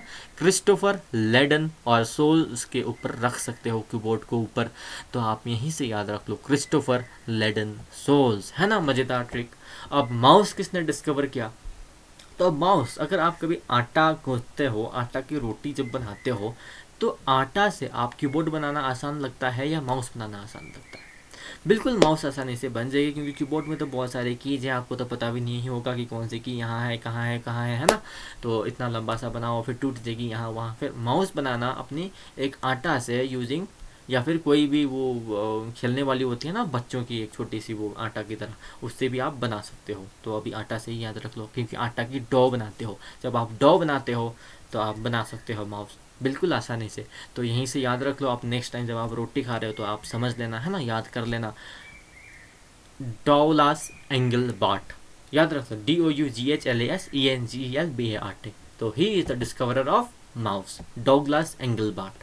तो यूएसपी ये तो हमारे भारतीय साहब नहीं बनाए थे, अजय भट्ट ने, ऐसे ही याद रहेंगे, है ना, एक गौरव की विषय है। अजय भट्ट साहब ने बनाए थे, जानते हो अजय भट्ट, आलिया भट्ट की दीदी, है ना, सर दीदी नहीं, आलिया भट्ट के भाई अजय भट्ट, इसने बनाया था यूएसबी। तो space left on one side for stitching and binding, पहले भी कर रखे हैं हमने इसको हम गटर बोलते हैं, गटर, ये स्पेस है, space on one side for stitching and binding. जब भी आप पेपर बनाते हो तो एक मार्जिन छोड़ते हो कि नहीं छोड़ते हो, यहाँ पे एक फ्रंट में या फिर पीछे में, वो क्यों छोड़ते हो यूजुअली, तो बच्चों को हम सिखाते हैं कि एक कोई भी पेज है, यहाँ पे एक मार्जिन छोड़ा करो, एक मार्जिन ड्रॉ करते हैं पहले, फिर उसके बाद ही वहाँ पे लिखना शुरू कर देते हैं। हालांकि किसी को पता ही नहीं है ये मार्जिन के लाइन ड्रॉ क्यों करते हैं, वो करते रहते हैं ज़िंदगी भर, उनको पता नहीं होती वो कर क्यों रहे हैं। वो इसीलिए करते हैं, वहाँ पे कोई भी चीज़ स्टेपल करना हो, बाइंड करना हो, तो उसके लिए वो स्पेस छोड़ रहे होते हैं एक्चुअल में। तो आप जो कॉपी में जो रिटर्न एक कॉपी है ना, वहाँ पे स्पेस छोड़ रहे हो, वो गलत बात है, वहाँ पे छोड़ने की कोई ज़रूरत नहीं है, सीधे यहीं से शुरू कर दो जैसे हमने यहाँ पे करे हुए हैं, है ना। Space left and one side for stitching and binding, उसको हम गटर बोलते हैं। डट EU, ये एक डोमेन नेम है, जब डट लगती है तो ये डोमेन नेम हो जाती है। तो ये ऑस्ट्रेलिया की है, ऑस्ट्रिया की नहीं है, ठीक है, ऑस्ट्रेलिया की है। डट EU is the domain name for Australia. वो कंफ्यूज कर सकता है आपको, ऑस्ट्रेलिया देगा, बहुत सारे ऑप्शंस आपको मिलेगी, तो आपको टिक लगानी है सिर्फ ऑस्ट्रेलिया पे। तो PPP पहले भी हम नहीं, ये PPT है। PPT एक प्रोटोकॉल नहीं है, लेकिन टेलनेट प्रोटोकॉल है। टेलनेट का मतलब होते हैं टेलीफोन नेटवर्क, ये बाई डायरेक्शनल नेटवर्क है, ठीक है। टेलीफोन का नेटवर्क बाई डायरेक्शनल ही तो है, यहाँ से जो बोलोगे दूसरा आदमी सुनेगा, दूसरा आदमी जब बोलेगा आप यहाँ पे सुनोगे। बाई डायरेक्शनल हुआ कि नहीं हुआ? बिल्कुल हुआ। UDP क्या है? यूजर डेटा प्रोटोकॉल, ये एक सिंपलेस्ट फॉर्म ऑफ प्रोटोकॉल है ना। तो ये बाद में हम दिखेंगे UDP को ऊपर। UDP यूजर डेटा प्रोटोकॉल है। अब हेडक्वार्टर ऑफ इंटेल कंपनी, ये पूछ दिया था SSC ने, ये सारे ही क्वेश्चंस SSC ने पूछे हुए हैं, लेकिन ये ज़रूरी है, मुझे लगता है ऐसा है ना। हेडक्वार्टर कहाँ है इंटेल कंपनी का? इंटेल कंपनी का हेडक्वार्टर है सिलिकॉन वैली में। सिलिकॉन में क्या होती है सबसे ज़्यादा, सिलिकॉन से क्या चीज़ बनती है? सिलिकॉन से आपकी चिप बनती है। तो सिलिकॉन वैली USA में है और कैलिफोर्निया के, है ना। तो यहीं पे है इंटेल कंपनी। चिप बहुत ज़्यादा बनाते होंगे सिलिकॉन वैली में जो रहते हैं इंटेल वाले, ऐसे ही धनी नहीं होते। FDD क्या है? फ्लॉपी डिस्क ड्राइव, आपको ये फुल फॉर्म याद रखनी है। FDD ये कोई फिक्स डिपॉजिट आप ऐसे मत बोल देना, है ना। FDD का फुल फॉर्म है फ्लॉपी डिस्क ड्राइव, और इसको टीम IBM वालों ने FDD को बनाया था, ठीक है। और ये आपको याद रखनी है, कभी कभी आपको ये ज़रूरी हो जाता है। और SSC ने पूछा था कलम क्या होती है? ये कलम है ना, कलम जो लंबा वाला है ना, ये कलम है। ये लंबा छोटा आप याद ना रखो, ये कलम है, बस ये याद रख लो। रो ऐसे होते हैं, रो लेटे हुए होते हैं, जैसे लेटीट्यूड होते हैं ना, लेटीट्यूड लेटे हुए होता है, तो वैसे ही रोविंग आप रो कहाँ पे करते हो? जहाँ पे ऐसे समतल जगह पे है, वहीं पे तो बोट रो होती है, समतल ओशन पे। थोड़ी ना आप रो करके नीचे डेप्थ ऑफ ओशन से ऊपर आ सकते हो, नहीं आ सकते ना। तो रो को रोविंग ऑफ बोट से याद रख लो, सीधा जाओगे आप, है ना, रो करते हुए। सुपर कंप्यूटर ऑफ 2018, अभी का सुपर कंप्यूटर कौन है, क्या है, कौन सा है? अभी का सुपर कंप्यूटर है परम युवा 2, है ना। तो सुपर 2018 में कौन सी थी? प्रत्युष थी, उतना ज़रूरी है नहीं। ये Pune based institute, Indian institute of tropical metrology ने जैन 2018 में बनाया था, और ये 4th फास्टेस्ट सुपर कंप्यूटर था after Japan, US and UK। तो सबसे ज़्यादा सुपर कंप्यूटर किसके पास है? जापान के पास है, फिर US के पास है, फिर UK के पास है, फिर उसके बाद भारत के पास था 2018 में, ठीक है। इट वॉज, ये क्यों यूज़ होता था? प्रत्युष यूज़ होता था वेदर और क्लाइमेट रिसर्च के लिए, ये हमारे मेट्रोलॉजिकल डिपार्टमेंट वाले यूज़ करते थे, ठीक है। कौन यूज़ करते थे ये याद रखनी है आपको, Pratyush computer meteorological department use करते थे, है ना। अभी भी करते होंगे, मुझे आइडिया नहीं है इस चीज़ के बारे में। तो weather and climate research, meteorological department, Pratyush के साथ लिंक करो, और ये 4th फास्टेस्ट सुपर कंप्यूटर है, ठीक है। Pratyush 4th fastest super computer है after Japan, US and UK। Japan, US and UK के बाद में हमारे इंडिया के पास था, 2018 की बात कर रहे हैं हम। Bullets presented in bullets and numbering dialog box is in format menu. हाँ, अगर आप किसी भी फॉर्मेट कर रहे हो तो डॉक्यूमेंट फॉर्मेटिंग के ये फॉर्मेट मेन्यू के अंदर में होते हैं, जो भी बुलेट्स नंबरिंग सिस्टम करते हो, है ना। बुलेट इसको बोलते हैं, नंबरिंग सिस्टम इसको बोलते हैं। कंप्यूटर में भी आप डाल सकते हो आसानी से, है ना। वो कहाँ होती हैं? फॉर्मेट मेन्यू के अंदर में होती हैं, ठीक है। In MS word there are 2 types of formatting, 2 type of formatting होते हैं, और वो फॉर्मेटिंग कौन कौन से हैं? कैरेक्टर फॉर्मेटिंग है, और दूसरा है पैराग्राफ फॉर्मेटिंग। पैराग्राफ को आप चेंज कर सकते हो, किस तरह से रखना है पैराग्राफ को, है ना। और कैरेक्टर, कितना लाइन छोड़ना है एक पैराग्राफ के बाद में, कितना इंच का स्पेस छोड़नी है, वो सब पैराग्राफ फॉर्मेटिंग में आती है। कैरेक्टर फॉर्मेटिंग होती है, कैरेक्टर किस तरह की रखनी है आपको, कितना लाइन छोड़नी, कितना स्पेस छोड़नी है एक दूसरे कैरेक्टर के बीच में, है ना। तो ये होती है कैरेक्टर फॉर्मेटिंग और पैराग्राफ फॉर्मेटिंग, ये 2 टाइप से फॉर्मेटिंग है MS वर्ड में। Dash setting allows us to align text at particular point of time or create tabular layout. ये टैब सेटिंग है, देखो भाई टैबुलर लेआउट जब आए तो टैब सेटिंग ही होगी ना। कौन सी सेटिंग अलाउ करती है हमको टेक्स्ट अलाइन करने में एक पर्टिकुलर पॉइंट और to create tabular layout, tab setting करते हैं। ठीक है, टाइटल बार की बात करें तो ये टाइटल बार क्या डिस्प्ले करते हैं, हमने पहले भी बता दिए थे। टाइटल बार में प्रोग्राम का नाम होते हैं, ठीक है। और स्टेटस बार में क्या होते हैं, necessary information about active document. अभी जो ये टाइटल बार अगर आपको यहाँ पे दिख रहे हैं तो यही है टाइटल बार, है ना। करंटली ये अभी हम भी थोड़ा बहुत कंफ्यूज हो रहे हैं, लेकिन आप याद रख लो इतना सा, है ना। हम आपको यहाँ डिस्प्ले करके नहीं दिखा सकते कि हम खुद कंफ्यूज हैं तो आपको क्या पढ़ाएंगे।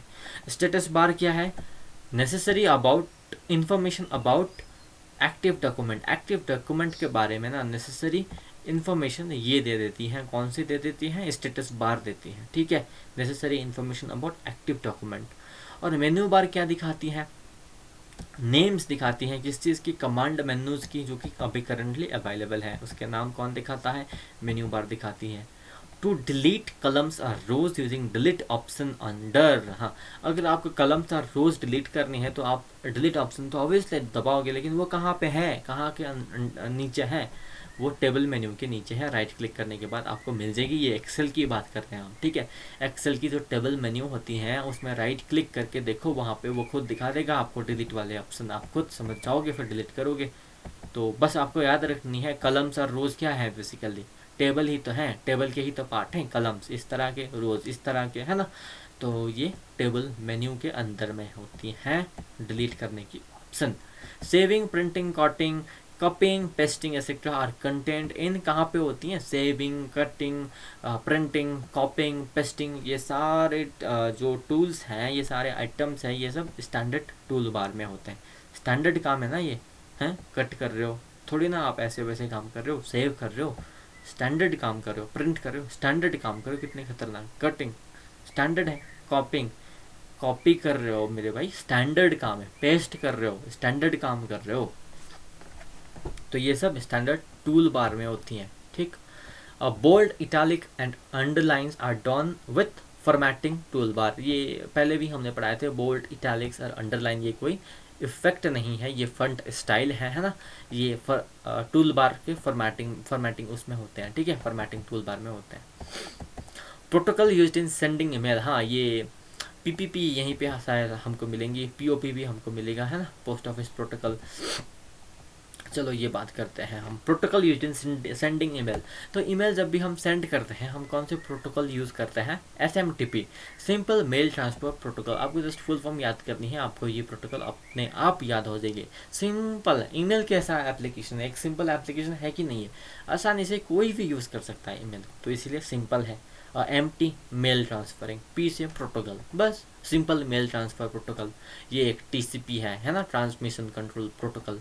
और ये IP है ना, इंटरनेट प्रोटोकॉल, IP एड्रेस जो होती हैं, ये सिंपल सेंडिंग ईमेल का प्रोटोकॉल है, SMTP, simple mail transfer protocol. और POP3, पोस्ट ऑफिस प्रोटोकॉल 3 है इसका नाम। और ये रिसीविंग ईमेल, ये क्या करती हैं एक्चुअली, इसका काम क्या है। जो भी ईमेल आपके पास आता है आप उसका ऑफलाइन पढ़ते होंगे, आपने तो पढ़े होंगे या नहीं पढ़े होंगे, लेकिन याद रख लो कि आप बस पढ़ सकते हो उसको ऑफलाइन भी। और उसको कौन से प्रोटोकॉल से वो आप पढ़ पा रहे हो, आप पॉप से यूज़ कर रहे हो, पढ़ पा रहे हो, ठीक है, जिसको हम बोलते हैं पोस्ट ऑफिस प्रोटोकॉल। और दूसरा भी होता है IMAP, जिसको हम बोलते हैं इंटरनेट मैसेज एक्सेस प्रोटोकॉल। बस फुल फॉर्म याद रख लो, इसका ज़्यादा कुछ ज़रूरी है नहीं। IMAP बोले तो इंटरनेट मैसेज एक्सेस प्रोटोकॉल, ये ईमेल का ही एक प्रोटोकॉल है, इससे ही आप ईमेल रिसीव करते हो, ठीक है। अगर ये नहीं होता तो आप ईमेल रिसीव नहीं कर पाते। इंटरनेट मैसेज एसेस, इंटरनेट क्या कर रही है, मैसेज को एसेस कर रही है, ठीक है। अगर इंटरनेट मैसेज को एसेस ही करे नहीं तो आप ईमेल किस तरह रिसीव करोगे, कोई भी मैसेज किस तरह रिसीव करोगे। तो IMAP एक बहुत ही ज़रूरी प्रोटोकॉल है, जिसका फुल फॉर्म है इंटरनेट मैसेज एसेस प्रोटोकॉल। अब हेडफोन जो बोल रहे हो आप, वैसे कनेक्ट तो कर दोगे, है ना, अंदर डाल तो लोगे, लेकिन ये इनपुट डिवाइस नहीं है। क्यों नहीं है हेडफोन्स, क्योंकि ये आउटपुट डिवाइस है, आपके कानों में जो आवाज़ दे रही हैं तो ये आउटपुट डिवाइस है। लेकिन अब माइक्रोफोन बोले तो माइक्रोफोन किस टाइप की डिवाइस है, इनपुट डिवाइस है, ठीक है। स्कैनर भी इनपुट डिवाइस है, ठीक। ये कंफ्यूज हो जाते हैं अक्सर, इसलिए पूछता रहता है एसएससी भी। एमएस ऑफिस में फंट स्टाइल, साइज और फंट कलर, ये सब क्या है? फंट, ये हमने अभी थोड़ी देर पहले ही करे नीचे। फंट स्टाइल है ना, size, boldness, font colour, underline, italics, है ना, ये सारे के सारे कैरेक्टर फॉर्मेटिंग है। आप कैरेक्टर को फॉर्मेट कर रहे हो, ठीक है, कैरेक्टर को फॉर्मेट कर रहे हो, कैरेक्टर फॉर्मेटिंग और पैराग्राफ फॉर्मेटिंग हमने तभी भी पढ़े थे। और ये फंट चेंज कर सकते हो, फंट स्टाइल चेंज कर सकते हो, साइज हमने इसके बारे में बताए थे आपको, है ना, फंट कलर, ये सब चेंज कर सकते हो। कौन से फॉर्मेटिंग यूज़ करके? कैरेक्टर फॉर्मेटिंग यूज़ करके। दो टाइप के फॉर्मेटिंग ये तो होते हैं, कैरेक्टर और पैराग्राफ फॉर्मेटिंग। और ओएस मैनेजर्स, ऑपरेटिंग सिस्टम क्या क्या मैनेज करती हैं? आपके सिस्टम के मेमोरी को मैनेज करते हैं, और आपके मेमोरी में ही होते हैं बहुत सारे प्रोग्राम्स। प्रोसेसर को मैनेज करते हैं, प्रोसेसर यानी कि सीपीयू को मैनेज करते हैं। तो मैनेजर ऑफ आपकी कंप्यूटर अगर हम बोलें तो वो ऑपरेटिंग सिस्टम ही है ना। ऑपरेटिंग सिस्टम इतनी खतरनाक चीज़ है, मैनेजर है, मैनेजर साहब हैं आपके पीसी के, वो है ऑपरेटिंग सिस्टम। तो वो मेमोरी को मैनेज करते हैं, प्रोसेसर को मैनेज करते हैं, और इनपुट एंड आउटपुट डिवाइसेस को भी मैनेज वही करते हैं। ये आसान सी बात है, सबको पता है। इनपुट डिवाइस हमने बता रखे हैं आपको, स्कैनर, जॉयस्टिक। अक्सर बच्चे कंफ्यूज होते हैं इसमें, कीबोर्ड में तो नहीं होते, ये एक इनपुट डिवाइस ही है, ठीक है। स्कैनर भी इनपुट डिवाइस है, आउटपुट मत टिक कर देना फिर। Computer and computer networks exchange information using dash to communicate with each other. ये कंप्यूटर और कंप्यूटर नेटवर्क इंफॉर्मेशन एक्सचेंज करती है, क्या यूज करके वो एक्सचेंज करती है? एक दूसरे के साथ कनेक्ट करने के लिए। टीसीपी और आईपी, है ना, कंप्यूटर सिस्टम से ही तो यूज करते हैं। Transmission control protocol, internet protocol, internet के लिए, और ट्रांसमिट करना हो, कम्युनिकेट करना हो, और डेटा ट्रांसमिट करने एक दूसरे के साथ, तो क्या यूज करेगी? Transmission control protocol. बस याद रख लो, इसमें और क्या लॉजिक लगाना है आपको। TCP, Transmission Control Protocol, computer and computer networks exchange information using this protocol, TCP, to communicate with each other. All arithmetic and logical operations are done by ALU alone, है ना। कमाल की बात, सभी अर्थमेटिक भी वही संभालता है, और लॉजिक ऑपरेशंस भी सीपीयू का एक पोर्शन है। एएलयू है, 3 पोर्शंस होते हैं सीपीयू में। एएलयू होते हैं, रजिस्टर्स होते हैं, और कंट्रोल यूनिट होते हैं। एएलयू ही संभालता है अर्थमेटिक एंड लॉजिकल ऑपरेशंस, दोनों नाम से ही पता चल रहा होगा। ALU arithmetic logical unit. Control unit क्या करता है? कंट्रोल यूनिट एक नर्व सेंटर है या फिर एक ब्रेन है कंप्यूटर का, ठीक है, वो काम लगाता है ना। नर्व सेंटर या फिर ब्रेन है, ये पूछ सकता है। सीपीयू की कौन सी चीज़ है? ब्रेन आपने तो बता दिया, ब्रेन ऑफ कंप्यूटर सिस्टम में सीपीयू, लेकिन सीपीयू के अंदर भी वो पूछ सकता है which is the brain of CPU, तब आपको बोलना है कंट्रोल यूनिट, क्योंकि वही तो कंट्रोल करता है, ब्रेन ही तो कंट्रोल करती है सब कुछ, है ना। तो आपका ब्रेन ही तो आपको कंट्रोल कर रही है। Server provides resource to connected to network not client. Resource to connected network not client, ये क्या लिखा है मुझे समझ नहीं आ रहा। फिर सर्वर क्या करती हैं? रिसोर्स प्रोवाइड करती हैं। किसको प्रोवाइड करती हैं? नेटवर्क को प्रोवाइड करते हैं, क्लाइंट को नहीं करते। अच्छा, ये ऐसा बोल रहे हैं। हाँ, तो जैसे आपको पता होगा कि आप किस हिसाब से कनेक्टेड हो। पहले आप टीसीपी के साथ कनेक्टेड हो, आईपी के साथ कनेक्टेड हो, यानी कि जो आपके आईपी एड्रेस होते हैं ना, वो वाले internet protocol, transmission control protocol. फिर उसके बाद ही तो आप सर्वर के साथ कनेक्टेड हो। लेकिन सर्वर डायरेक्टली नेटवर्क के साथ कनेक्टेड है, ये वही चीज़ बता रहा है। सर्वर डायरेक्टली नेटवर्क के साथ कनेक्टेड है, ना कि आपके साथ, ना कि क्लाइंट के साथ। पहले वो नेटवर्क के साथ कनेक्टेड है, फिर नेटवर्क टीसीपी और आईपी के साथ कनेक्टेड है, फिर वो आपके साथ कनेक्टेड है, ये वही चीज़ है ना। In which communication mode data can be transmitted in both directions at same time. देखो, डेटा कौन से कम्युनिकेशन मोड में दोनों जगह पे सेम टाइम पे ट्रांसमिट हो सकती हैं? तो इसका उत्तर है फुल डुप्लेक्स। देखो, इसको हम निमोनिक की तरह निमोनिक से याद करते हैं, है ना। फुल डुप्लेक्स, टोटली डुप्लेक्स इंसान है। वो क्या करता रहता है? चोरी करता रहता है, इधर का बात उधर, उधर का बात इधर। खुद का तो कोई अपना है नहीं, क्या कहते हैं उसको, खुद का कोई स्टैंड है नहीं। इधर की बात उधर किया, फिर उधर की बात इधर किया, तो वो क्या हुआ? फुल डुप्लेक्स हुआ। तो इसी तरह आप याद रख सकते हो, ये फुल डुप्लेक्स कम्युनिकेशन मोड में ही data can be transmitted in both direction. आपने देखे होंगे चमचे वाले लोग, है ना, इधर की बात उधर करते हैं, उधर की बात इधर करते हैं। वो अपने स्टैंड कभी नहीं लेते। वो किस टाइप के इंसान है? फुल डुप्लेक्स, ओरिजिनल नहीं है, डुप्लेक्स है। तो आपके सामने भी कभी इस तरह की बंदे आए तो आप मत बोलना कि ये ओरिजिनल है, तो वो डुप्लीकेट है, हमेशा डुप्लीकेट बात ही करता है। आपकी बात इधर, दूसरों की बात आपके पास आके बता देता है ना। असेंबलर, असेंबलर बात करें तो असेंबलर आसाम नहीं, असेंबलर को हम किस तरह याद कर सकते हैं, कोई भी चीज़ अगर वो असेंबल करता है तो उसको हम क्या बोलते हैं, असेंबलर बोलते हैं। तो यहाँ पे लिखा हुआ है असेंबली लैंग्वेज को ये कन्वर्ट करते हैं किस लैंग्वेज में, मशीन लैंग्वेज में। तो ये क्या करती हैं, असेंबली लैंग्वेज, जो भी असेंबली लैंग्वेज है ना उसको ये मशीन लैंग्वेज में कन्वर्ट करती हैं, और ये असेंबलर पीसी प्रोग्राम है। ये असेंबलर कोई हार्डवेयर डिवाइस नहीं है, असेंबलर क्या है, पीसी प्रोग्राम है, कंप्यूटर का प्रोग्राम है, और ये असेंबली लैंग्वेज को मशीन लैंग्वेज में कन्वर्ट करती हैं। बस इतना याद रखना है आपको। लॉजिक गेट की बात करें तो एलिमेंट्री बिल्डिंग ब्लॉक है डिजिटल सर्किट की, सबको पता है ये लॉजिक गेट ही तो है, elementary building block of data circuit. Must of them have 2 input and 1 output, पता है 2 इनपुट इस तरह होते हैं और 1 आउटपुट इस तरह होते हैं, है ना। 7 लॉजिक गेट्स हैं, और वो क्या है, एंड गेट, और gate, XOR gate, NOT gate, NOR gate, NAND gate और एक्सनॉर, यानी कि नोर भी बोल सकते हो। ये सारे 7 लॉजिक गेट्स हैं, ये याद रखना है आपको, ये पूछ सकता है, वो पूछेगा, जरूर पूछेगा। एंड गेट, और gate, NOR gate, NOT gate, NAND gate, ये तो याद होगा, है ना। जोर गेट और X N O R gate, इसको भी याद रख लेनी है आपने। XOR gate, X O R gate और X N O R gate, इसको याद रख लेनी है बस।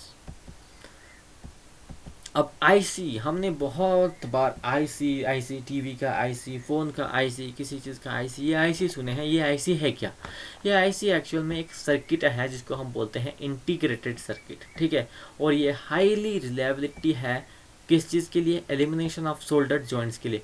जो सोल्डर्ड जॉइंट्स के मतलब क्या होते हैं, एक डिवाइस होती हैं, है ना, वो आपका तार को पिघला देते हैं, तार को पिघला के ज्वाइन करना, इसको हम बोलते हैं सोल्डर करना। तो इसको एलिमिनेट कर देती है इंटीग्रेटेड सर्किट, है ना। एंड इसमें सॉकेट टाइप की सर्किट ऐड ऑन होती हैं। ये हाईली रिलायबल है because of elimination of soldered joints and need for fewer interconnections, few interconnections के लिए ये जरूरी है, नीडेड है। बस इतना याद रख लेनी है आपको, ज़्यादा मतलब खर्ची नहीं करनी इसमें। अब data structures perform important role in कहाँ पे, प्रोग्राम डिज़ाइन पे, है ना। प्रोग्राम डिज़ाइन पे डेटा स्ट्रक्चर्स, देखो डेटा स्ट्रक्चर्स कहाँ पे इंपॉर्टेंट रोल प्रोवाइड करते हैं। डेटा के स्ट्रक्चर्स के बारे में बात करें तो ऑब्वियसली डेटा की जो स्ट्रक्चर है वो हम प्रोग्राम डिज़ाइन में ही तो यूज़ करते हैं, और कहाँ यूज़ करना है आपको डेटा स्ट्रक्चर, डेटा रख के, है ना। तो कंप्यूटर वाले अच्छी तरीके से जानते होंगे इसको। Data structures perform important role in program design. और वेब ब्राउजर्स कौन कौन से होते हैं, वेब ब्राउजर्स हैं, क्रोम है, सबको पता है। एज, ये एज जो है ना, पहले जो इंटरनेट, अभी जो इंटरनेट एक्सप्लोरर है, इसके पहले ये एज ही यूज होता है। तो एज पहले यूज होता था, अभी इंटरनेट एक्सप्लोरर यूज होते हैं। तो एज भी पहले वाले वेब ब्राउजर है, प्रिमिटिव। सफारी, ये सफारी जंगल सफारी नहीं है, कोई सफारी गाड़ी नहीं है, टाटा सफारी ब्लैक नहीं है। ये सफारी क्या है, ये वेब ब्राउजर है। अगर आपको टाटा सफारी ब्लैक चाहिए तो आपको बस ये याद रखनी है, एक ये सफारी जो है ये एक वेब ब्राउजर है, नहीं तो आप जिंदगी भर रह जाओगे मैं सफारी ब्लैक में चलते चलते, है ना। टाटा सफारी ब्लैक के बदले में मैं सफारी ब्लैक, है ना, मज़ेदार। अब मल्टीकास्टिंग की बात करें तो हाँ, यूनिकास्टिंग और मल्टीकास्टिंग, देखो मल्टी नाम से ही पता चल रहा होगा, sending a frame to a group of stations, एक ग्रुप ऑफ स्टेशंस में एक ही फ्रेम को आप भेज रहे हो, मल्टीकास्टिंग, ग्रुप ऑफ स्टेशन पे भेज रहे हो ना। यूनिकास्टिंग बोले तो communication between sender and one receiver, एक ही सेंडर और एक ही रिसीवर के बीच में कम्युनिकेशन हो रही है, कहाँ पे, यूनिकास्टिंग पे, ठीक है। यूनिकास्टिंग पे क्या हो रही है, एक ही सेंडर और एक ही रिसीवर के बीच में कम्युनिकेशन हो रही है। और राउटर क्या है, राउटर एक नेटवर्क लेयर है, पहले ही हमने समझा दिए थे। ये कौन से नंबर में आती है, नंबर 3rd में आती है या नंबर 2nd में आती है, ये आपको डिसाइड करना है, हमने पढ़ा रखे हैं, है ना। ये पंच टेप है, पंच टेप क्या है, ये एक स्टोरेज डिवाइस है, आपको याद रखनी है। पंच टेप बोले तो आपको ये नहीं बताना कि वो कागज़ को होल करने वाली मशीन है ये, है ना। ये पंच टेप स्टोरेज डिवाइस है कंप्यूटर सिस्टम में। वो पंचिंग मशीन होती है, कागज़ को फोल्ड करने वाली मशीन। ये पंच्ड टेप लगा हुआ है ना, तो ये स्टोरेज डिवाइस है। ठीक, एसएमपीएस क्या है? ये स्विच मोड पावर सप्लाई है, बस याद ही रखनी है आपको, और कुछ करना है नहीं। Switch mode power supply, switch की मोड से पावर सप्लाई हो रही है। Second storage device can't perform arithmetic logic and fetch operation. देखो सेकेंडरी स्टोरेज डिवाइस क्या है, ये क्या है? ये एक पेन ड्राइव है, या फिर आप इसको यूएसबी भी बोल सकते हो। ये लगाओगे तो ये थोड़ी ना आपका अर्थमेटिक ऑपरेशन करेगी। अर्थमेटिक ऑपरेशन कर सकती है क्या यूएसबी? कभी नहीं करे। लॉजिकल ऑपरेशन करती है? नहीं करती। किसी चीज़ को फेच करती है कोई ऑपरेशन? इसको बिल्कुल नहीं करती। लेकिन आपने देखा होगा कभी कभी आप यूएसबी जब कनेक्ट करते हो अपने पीसी में, तो वीडियो अपने आप चलने लग जाता है मेरे भाई। तो वो क्या कर रही हैं? कमांड नहीं कर रही हैं, तो क्या कर रही हैं? USB device, USB device command नहीं कर रही, ये सिर्फ स्टोर कर रही है। कमांड कौन कर रहा है? आपके जो कंप्यूटर का सीपीयू है ना, वो कमांड कर रहा है। यूएसबी इंसर्ट हो चुका है, वीडियो है, प्ले करो। तो याद रख लो, यूएसबी कोई भी वो नहीं है, अर्थमेटिक नहीं कर सकता, फेच ऑपरेशंस नहीं कर सकता, ये लॉजिक नहीं कर सकता, लॉजिकल ऑपरेशंस नहीं कर सकती। ठीक है। Instructions to PC are given through input unit and not arithmetic logic unit. देखो इंस्ट्रक्शंस टू पीसी कौन दे सकता है? अब पीसी थोड़ी ना आप ओपन हो गया तो अपने आप चलेगी, अपने आप तो कोई काम नहीं करेगी ना, वो अपना ही सॉफ्टवेयर अपडेट इधर उधर तो ऑटोमेटिक मोड पे कर सकती है ना। लेकिन उसके लिए भी इनपुट की ज़रूरी होती है। इनपुट कहाँ से दोगे? कीबोर्ड से दोगे, या माउस से दोगे, या फिर वॉइस से दोगे, है ना। ये माइक्रोफोन, वॉइस मतलब माइक्रोफोन, वो भी इनपुट डिवाइस ही है ना। तो इनपुट जो यूनिट है वही इंस्ट्रक्शन देती है पीसी को। ठीक है, यहीं से इंस्ट्रक्शन मिलती है पीसी को।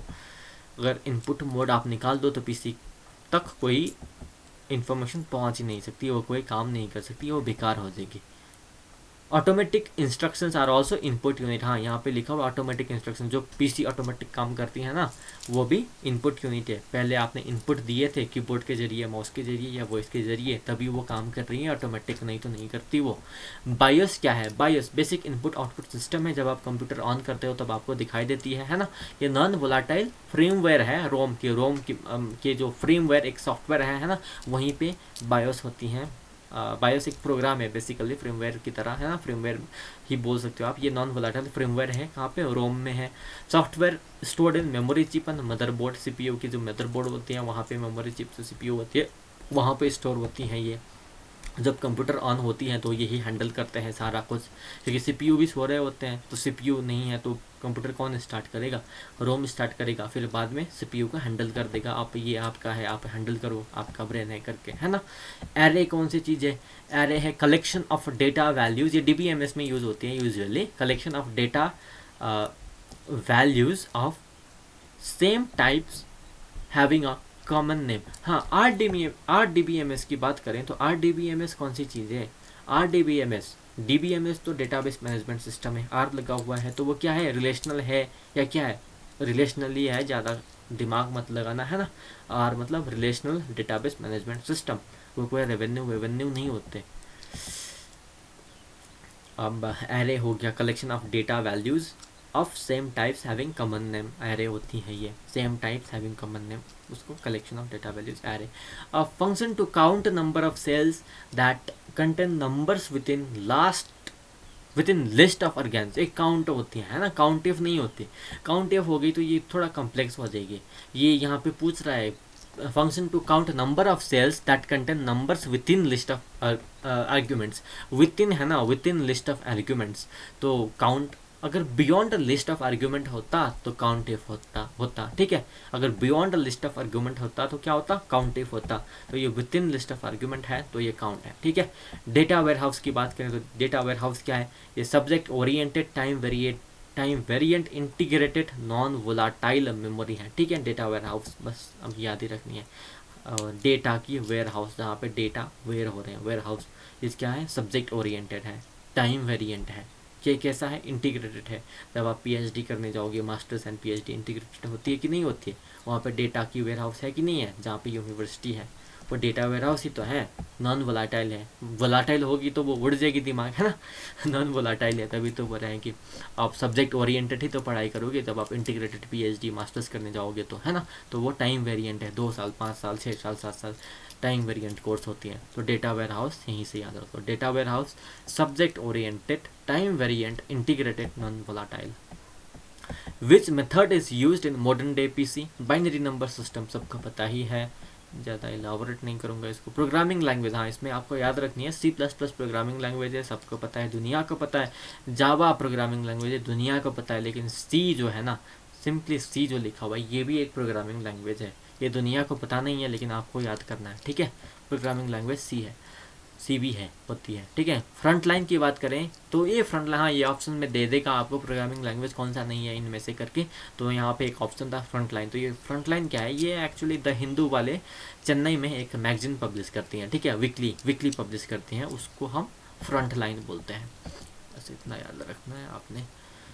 और यहाँ से तो हमने, यहाँ तक तो हमने कर रखे थे, हाँ 57 करनी है। ये मॉडिफायर कीज हमने कर रखे हैं, कंट्रोल और शिफ्ट और डिलीट नहीं है, लेकिन ALT है, ठीक है। और graphics of digital photos and scanned images with in extension, देखो .bmp, ये क्या है, digital photos and scanned images BMP extension में सेव हो सकती है, .png में भी सेव हो सकती है। ये BMP मतलब बिट मैप की, ये डिफरेंट पिक्सल्स दिखाती हैं, है ना, डिफरेंट कलर्ड पिक्सल्स दिखाती हैं BMP। ये अच्छा वाला क्वालिटी होती है इसके, लेकिन ये उतना ज़्यादा रिलायबल नहीं है। PNG, ये भी एक एक्सटेंशन है, पिक्चर है, .png लगा हुआ है तो वो फोटो है, .tif है तो वो भी फोटो है। अब कई सारे बंदे कंफ्यूज होते हैं इसमें, .gif अगर आपने दिखे हैं तो आप कंफ्यूज रहते हो, इसको वीडियो बोलूँ या फ़ोटो बोलूँ या ये GIF है। तो आप इसको ना तो वीडियो बोलिए ना ही आप GIF बोलिए, ये एक टाइप ऑफ फ़ोटो है, ठीक है, इसका एक्सटेंशन है बस GIF, ये एक फ़ोटोग्राफी है बस।